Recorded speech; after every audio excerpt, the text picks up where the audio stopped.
It seems the interruptions just keep on coming. This is the third time that I am trying to get this recorded. I hope you all have had a Merry Christmas, or are having a Merry Christmas, or are about to have a Merry Christmas, or Hanukkah, or whatever you celebrate. Martian Day, I don't really know. Just depends on the person. If you celebrate Christmas or any other holidays, hope that the reason for the celebration has not been forgotten in the midst of all the celebration itself. I'm going to go ahead and give a 360 view of what I'm demonstrating today. I hope the video isn't too bad. I have a limited space to work with this time around. Here we have the front. Here we have one side. Here we have the back. Here we have the other side. That's the bottom. There we have it. This is a very nice set. In great condition. Here we go.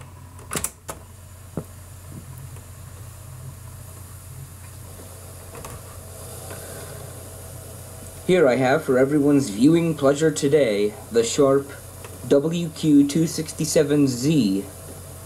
This is a pretty nice boombox. It's another one of those long and skinny ones, or as I like to call them, the hot dog style ones that were really common, especially in the 80s and early 90s as the mini boomboxes. This particular boombox, I think, was made in the early 90s.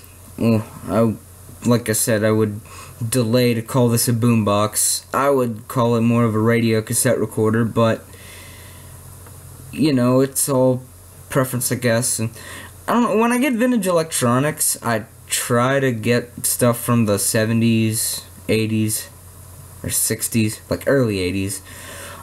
But I thought this was older than it was, and since it had shortwave on it, I couldn't pass it up because I've been looking for a good radio like this with shortwave, and I found it. This is a pretty nice one. This has dual cassette decks, and both of them work, and rewind and fast forward both work on both of them. This is one of those simplified transport mechanisms, just like in the Lloyds and other, like a huge amount of other boomboxes from this time. One motor drives both decks. Awesome. The record deck is outfitted with AC bias and AC erase, which explains the high quality recording of the record deck.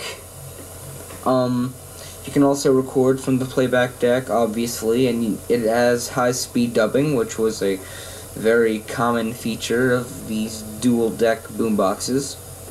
And it also has AM and FM and shortwave, which is a big reason I got this boombox, because I wanted one with shortwave.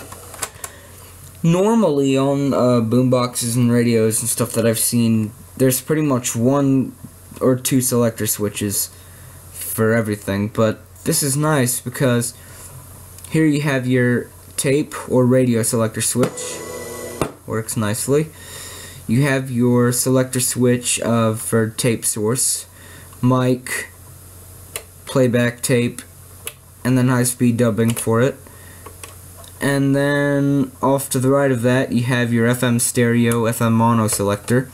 And then further to the right, you have your selector switch that's got FM, AM, and shortwave 1 and shortwave 2. And shortwave frequency range, I think, is 2 to 23 megahertz, something like that.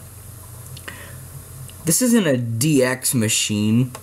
You know, it's not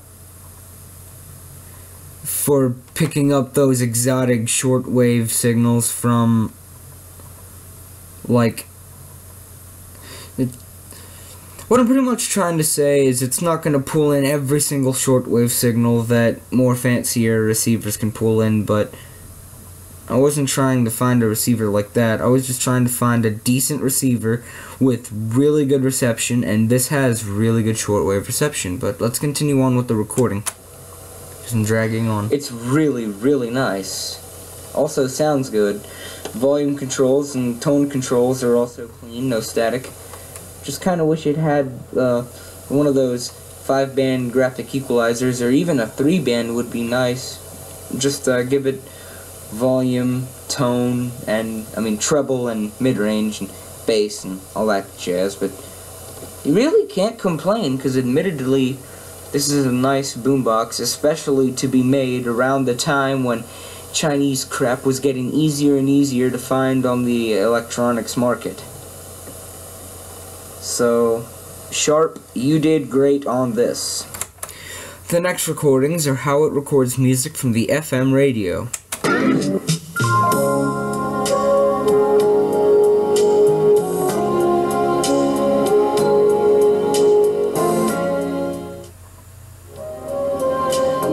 Don't need to get caught by the copyright police.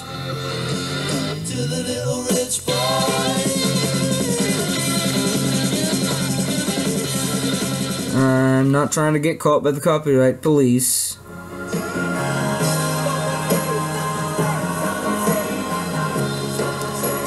There we have it. And we can play back this deck. And this was recorded from an AM station on a Panasonic radio, which I featured in my YouTube channel.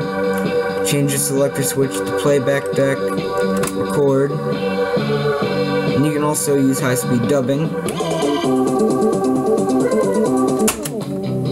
That obviously comes out good.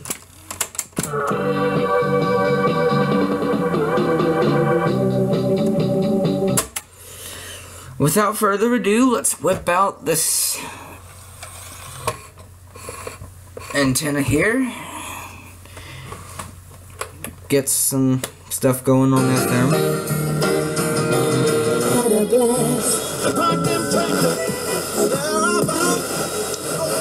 The community was real famous. So we know that works, and it works well. I'm not going to demonstrate AM because it's right near a laptop, and the laptop has terrible interference on AM, but let's see if I can pull in something on shortwave.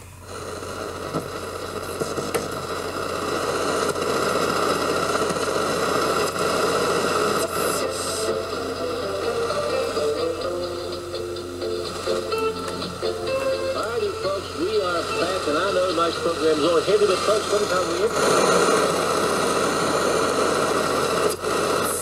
with every ounce of your being. And anything less than that equal. Why would I be?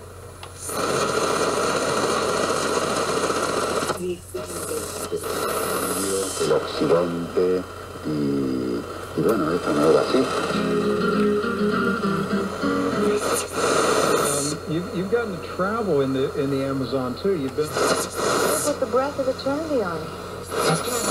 Via Obama For engaging in civil dialogue that has resulted in this milestone.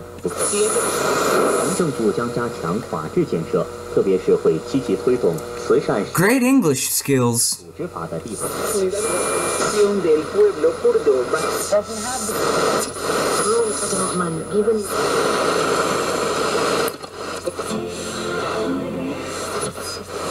So as you've heard, it's got great shortwave reception. I would say it's comparable to my Texan PL660, which is not a vintage set. It's just a portable radio with FM, AM, medium wave. I mean, not medium wave. Medium wave is AM. Long wave, shortwave, and aircraft. And my Grundig GS450DL, which has AM, FM, and shortwave. Both of those radios are optimized to have pretty good shortwave performance. I'd say it's roughly comparable to one of those. Well, I hope you enjoyed this video, and I hope it wasn't all too bad, because like I said, I had limited space to work with this time around. More to come later.